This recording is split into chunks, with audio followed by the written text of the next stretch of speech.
Михаил Шолохов. Отрывок из рассказа «Судьба человека». Попал я в плен под Лазареньками в мае 42-го года. При таком неловком случае немец тогда здорово наступал. И оказалась одна наша 122-миллиметровая гаубичная батарея, почти без снарядов. Нагрузили мою машину снарядами по самую завязку. Надо было сильно спешить, потому что бой приближался к нам. Слева чьи-то танки гремят, справа стрельба идет, впереди стрельба, и уже начало попахивать жареным. Командир нашей автороты спрашивает: «Проскочишь, Соколов?» А тут и спрашивать нечего было. Там товарищи мои, может быть, погибают, а я тут чухаться буду. «Какой разговор?» – отвечаю ему. «Я должен проскочить, и баста». «Ну, — говорит, — дуй, жми на всю железку». Я и подул. В жизни так не ездил, как на этот раз. Знал, что не картошку везу, что с этим грузом осторожность в езде нужна.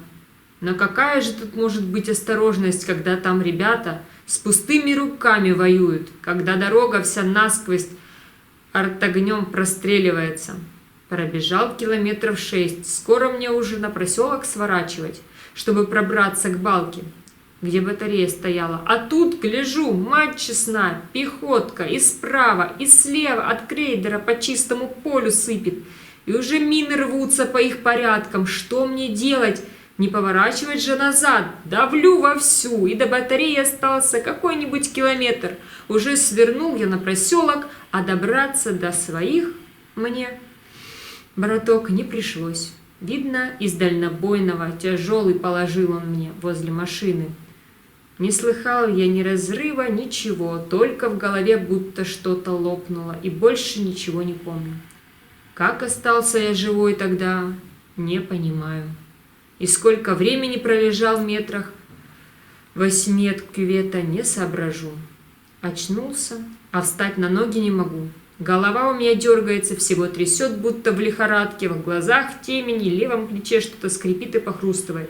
И боль во всем теле такая, как, скажи мне, 2 суток подряд били чем попадя. Однако, опять же, ничего не помню, где я и что со мной стряслось. Память мне начисто отшибла. А обратно лечь боюсь, что лягу и больше не встану, помру. Стою и качаюсь из стороны в сторону, как тополь в бурю. Неподалеку моя машина, вся в клочья побитая, лежит вверх колесами, а бой-то уже сзади меня идет. И как?